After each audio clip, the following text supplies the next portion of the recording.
Menjelang Idul Fitri 1447 Hijriah, pemerintah melalui Kementerian Energi dan Sumber Daya Mineral resmi membuka Posko Nasional Ramadan dan Idul Fitri 2026 di BPH Migas Jakarta.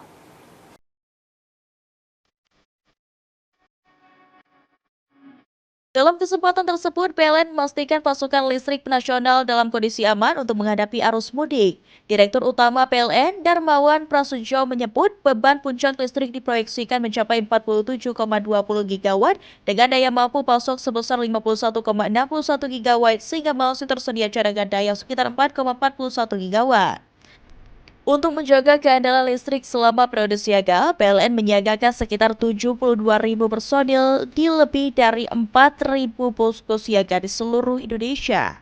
Selain itu, PLN juga menyiapkan 1.681 unit stasiun pengisian kendaraan listrik umum di hampir 1.000 lokasi sepanjang jalur mudik utama Sumatera Jawa Bali guna mendukung perjalanan pemudik pengguna kendaraan listrik jelang Idul Fitri.